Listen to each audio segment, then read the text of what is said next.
A story begins somewhere in space and time, even though it may not start there.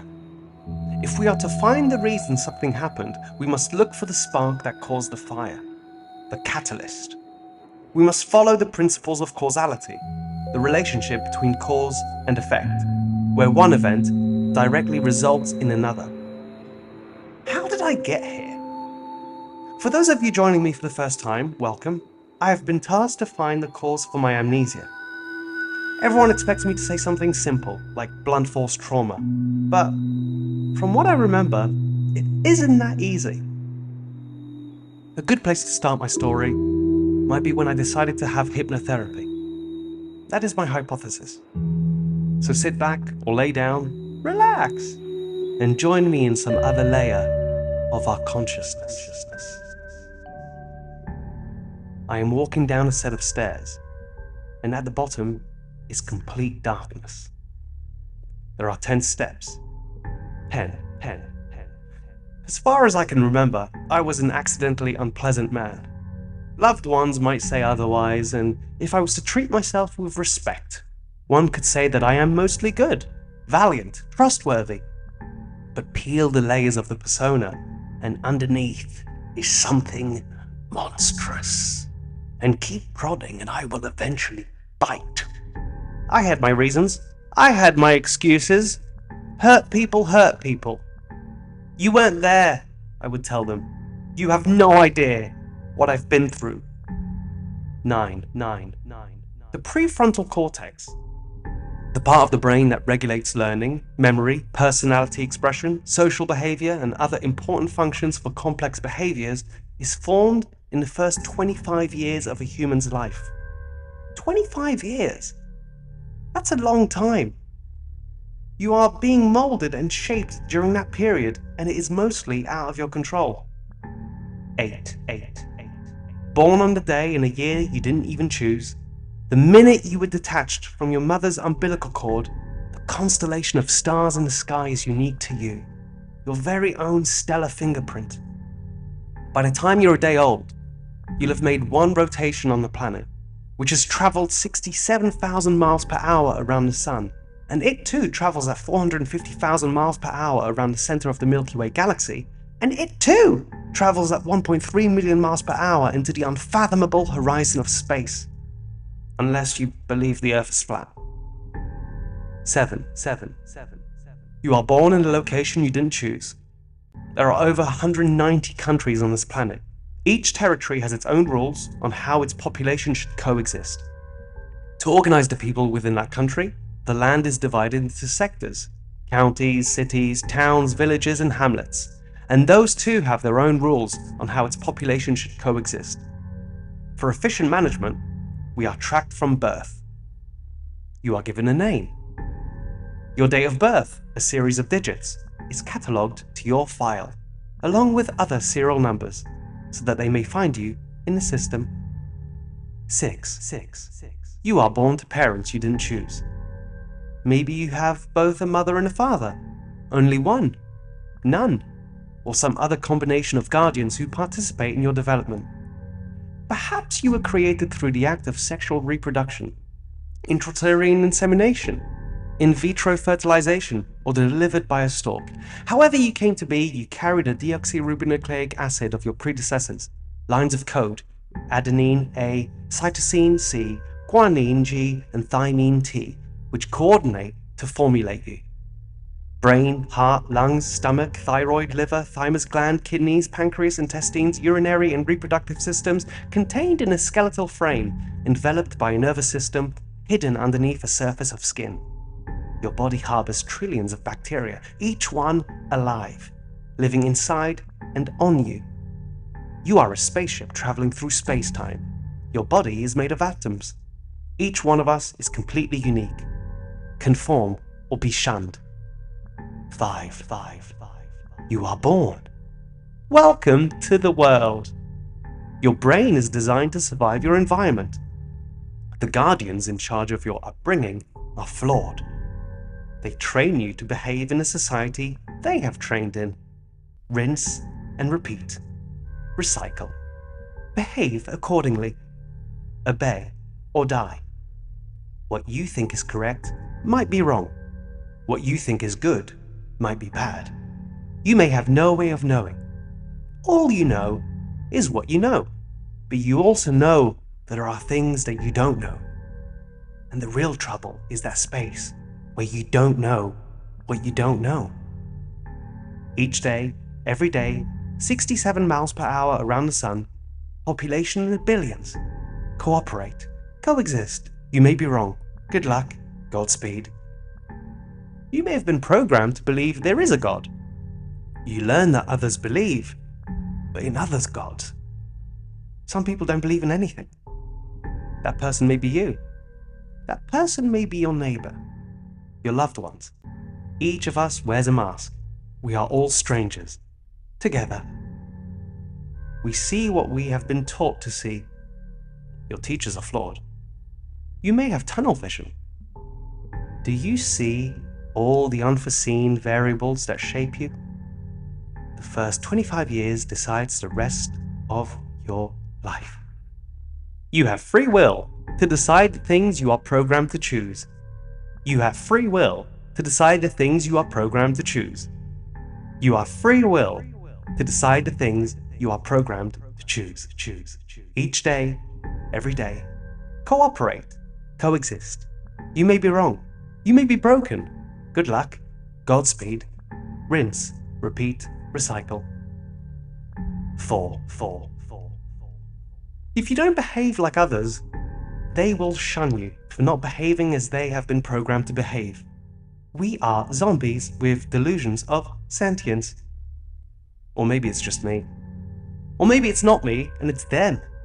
They. Me. Us. We. Who? You? Know your place. Survival of the fittest. Ignorance is bliss. Knowledge is power. Curiosity killed the cat. Let's play hide and seek. Where is the catalyst? Digital age, space exploration, world wars, industrial revolution, scientific revolution, Roman Empire, development of writing, invention of the wheel, rise of ancient civilizations, agricultural revolution, development of language, use of fire, appearance of early hominins, evolution of primates, dinosaur extinction, evolution of mammals, evolution of reptiles, transition of life to land, evolution of fish, Cambrian explosion, oxygenation of the atmosphere, photosynthesis, origin of life on Earth, formation of the solar system, birth of the Milky Way, formation of heavier elements, supernova explosions, formations of galaxy, formation of the first stars, cosmic inflation, formation of hydrogen and helium, Big Bang. 3. Every possible series of events is happening all at once, all the time, each day, every day. I didn't ask to be born. Reboot needed. Intelligence explosion. Technological singularity. 2. You cannot change until you admit you are wrong. Sacrifice means room to change and transform. I am broken. I am to blame. I am taking responsibility. 1. Hypnotherapy disrupting internal harmony. In non-concurrence with self. Implosion imminent. Sleep.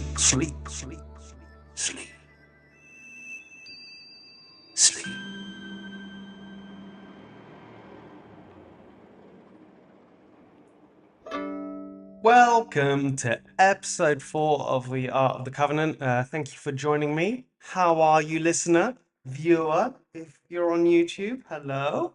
Hope your week is good. Some of you got in touch with me. It seems nobody would eat the chocolate cake. Shame on all of you. Thank you for subscribing and listening to the episodes. I really appreciate it. Results so far.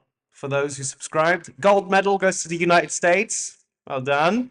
Followed closely by the United Kingdom for the silver. Bronze goes to France. Les Français, merci beaucoup. And then we have New Zealand, Canada, Italy, and Germany. So thank you very much. Hello to all of you. Bonjour, willkommen. Just so you know, all episodes are subtitled on YouTube in French, Spanish, Italian, German, Arabic, Chinese, Russian, etc. So no excuses to not share the episodes with your non-English speaking friends and grandma. Grazie mille. Honestly, thank you for your support, your messages. I really appreciate it. I'd love to know what you're up to and if you're making an art. Are you making an art? Any type of art? Let me know in the comments section below. I just got back from San Diego Comic-Con, where I did a Q&A for a short film I did called A Drive at Dawn, which I'll speak of more in the next episode. Had a great time with the director Joe DeVideo and composer Holly Buhaya. We drank a lot of tequila. A lot of tequila. Oh, so much tequila. We did karaoke as well. We went to a strip club. Oh, which I could see being in the Olympics, you know. There was one woman who moved around the stage and the pole with such fluidity, it seemed as though she were floating on air. It was mesmerizing. She was also completely naked, which, you know, I'm a big fan of. 10 points. 10 points. Oh, beautiful women. Beautiful women. You are my kryptonite. It's frustrating, actually. I let myself become dumb. My mind goes numb. But no more. No. My once shattered heart won't allow it, and I will now fight back like a villain in a Shakespeare play who struggles with the inner conflict between his better judgment and his fiery loins. Be warned, you beautiful, smart women. You may have tricked me in the past, but I will no longer let my penis do the talking, even though that's a pretty cool party trick. One of the perks of having a foreskin. Oh, cruel fate! You jesting, merciless rascal! Why do you dress these women in such temptations that blinds my eyes and makes my heart race through my cock? Those fair ladies with cheeks of rose and blue cast a spell that leaves me dazed. One look at their blowjob lips and big titties and all my wisdom disappears like a fart in the wind. With every glance, they trap me in a maze from which there's no escape. Oh, their beauty stings more than a snake's bite. Pray, O Lord, send me a damsel to save this young man in distress, for we all know the cure is to suck out the venom, and I can't reach it myself. Oh, Cupid, tricky archer, you're so sly. Your arrows hit their mark without fail, and though I try to protect my heart, I can only cry. For even in jest, you play a cruel game, for you have made me look at their fat ass for longer than acceptable. Anyone would think I'm a pervert, but alas, no. I am simply a man. Under beauty's spell, men lose all sense. Their minds, once sharp, turn into muddled youth, and noble reason melt in passion's fire. I become a fool when she is near. My tongue trips, my thoughts go astray, and my hands do all that they can to hide my erection, for I am in public. And I've already been warned by the judge to not do that again. I stand open-mouthed, like a drunk, bereft of sense, entranced by fleeting bliss. I turn into a jester, stripped of all knowledge, tripping over myself just to get a taste of their delicious milk. Milky, milky, yum, yum, gimme, gimme, gimme. We men shatter, we stammer, we blush, and act the perfect fool, for beauty's spell is strong, deeply planted. There is a war out there between the sexes. Be warned, gentlemen. Venus is out there with her fly traps ready to devour you. Goddesses, muses, most savage and unnatural hags, ready to drink you dry, just so they can do the same to your bank account. Oh. Some women have booties that would make pirates blush. A treasure to behold. Let me open that trunk and, I don't know, jizz, consensual jizz, the best kind of jizz. I sigh and I swoon, cursed to love at their first sight, those angelic faces crafted with such delight, and I purr, just so that I may play with their kitty. Doctor, I am heterosexual. Alas, I cannot prescribe you medicine, for I am no pimp, but make a woman laugh and she will be entranced by your power. How the tables have turned! Heed this woeful tale, gentlemen. It may seem a pleasant plight to bear, to spend our dollar bills at the strip club, and become a humble servant to maidens with big tits and tattoos. Oh! Big tits and tattoos, my lord! But the pain of seeing women so wondrously beautiful saunter away with your bloodied heart in their hands, it is a wretched thing. For such perfect forms of loveliness leaves us with blue balls and loneliness. Guard your minds! Guard your minds! And your hearts, comrades, lest you, like I, a king, break down, and debase myself and behave like a clown, in the hopes that if women laugh I see, I might just get a taste of that pussy. That being said, I'm not interested in dating dumb, ugly she-foxes, and I have such appetite for crazy whores that those ones are my favourite. So I'll take my chances with sexy kryptonite. And take a chance I did. You'll all be glad to hear that I did a little flirting with the air stewardess on the flight back, and I got me a date. Oh! Oh my goodness, I am such a naughty boy. Just gotta wait till she's on another London-bound flight, and I will woo her with my British banter and trips to red telephone boxes. I was actually quite proud of myself for asking her out. It's a good step in a good direction, because I've been single for a little bit too long. Can you not tell with my monologue about big tits and tattoos? The highlight of the trip, however, may have been a raclette sandwich. Oh, which smelled like childhood. If you're on YouTube, you can see the delicious melted cheese falling into a truffle spread focaccia. Um, so after San Diego, we went back to Los Angeles. I had a stroll down the Walk of Fame just to be inspired, which is always a challenge when the street is constantly dirty, full of screaming homeless people. I lived in that city for 7 years, and the homeless there are a different level. It's very hard to know how to help. Like, just imagine, all it takes is 2 days of being out in the sun without water, and dehydration snowballs your mental health into oblivion. It's tragic and terrifying. But let us not lose hope. We can find a way to help, even if it's just a little bit. I just don't know how. I treated myself to a night at the New Beverly Cinema, which is Tarantino's movie theater. It's quaint and old school, like visiting a time capsule. If you get a chance, you have to go. It plays a cartoon and old school trailers before the movie, and it's all on original 35mm film. So it gets those burn marks on the screen, you know?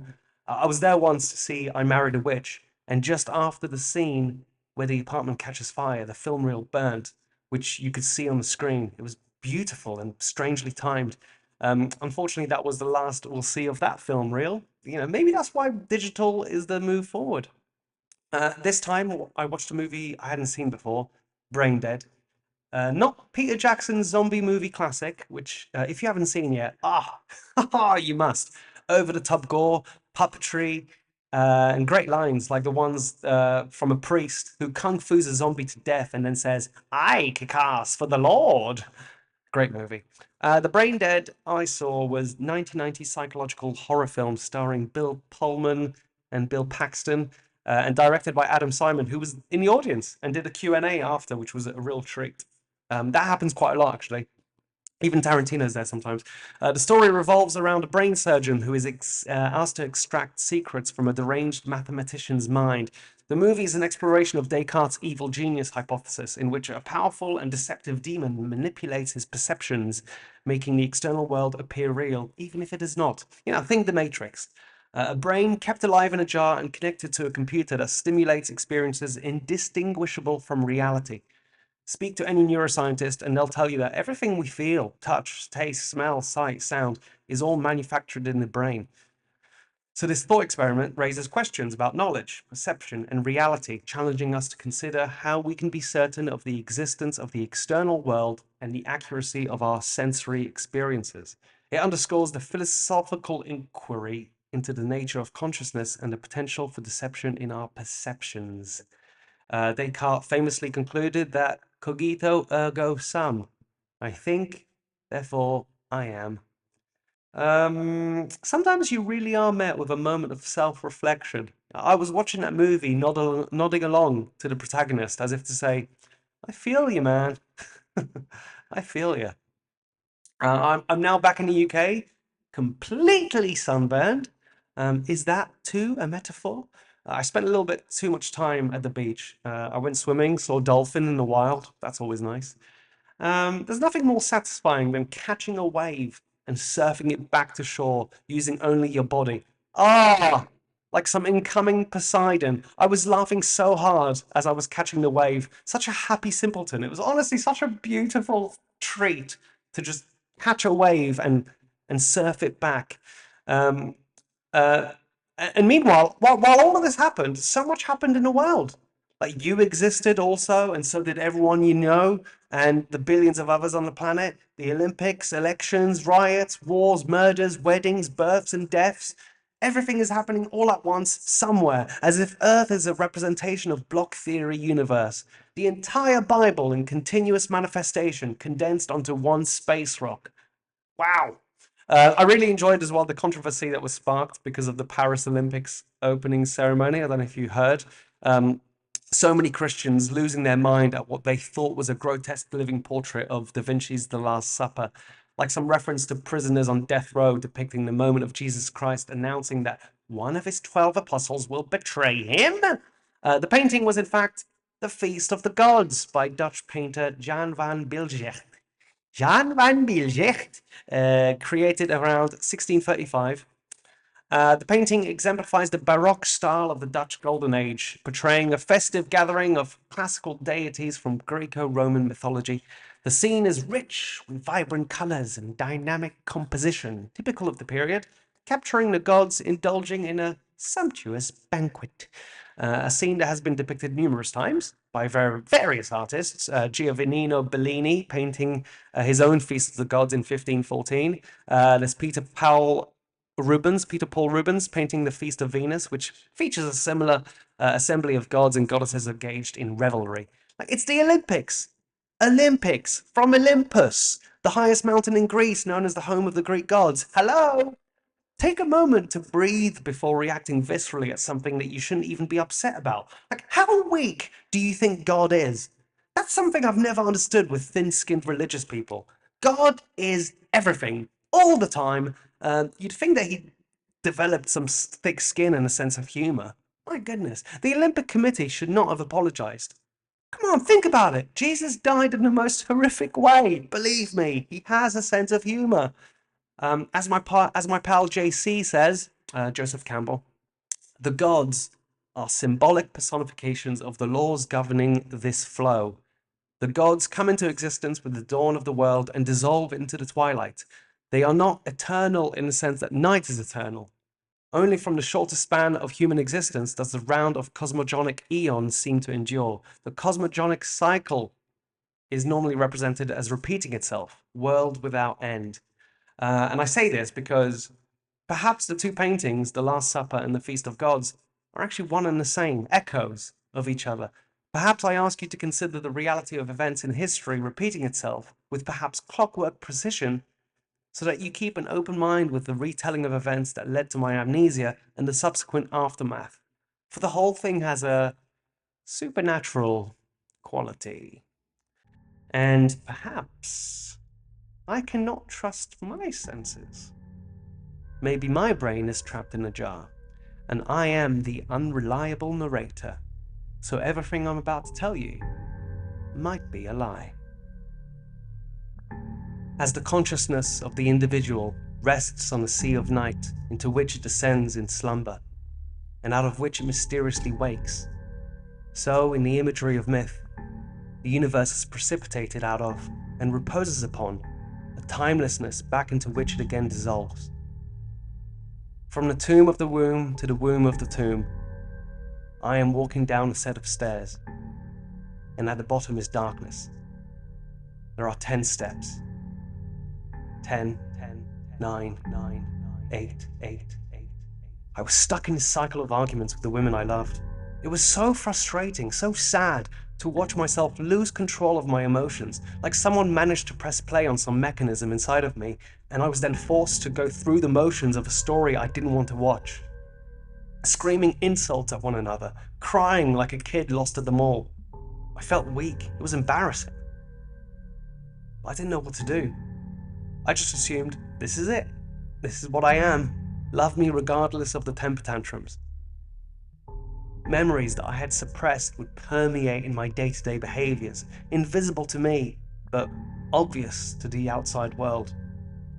Sometimes they managed to prod me with the right words and rage would rubbed out of me, like some beast was happy to reflect back what they gave and more.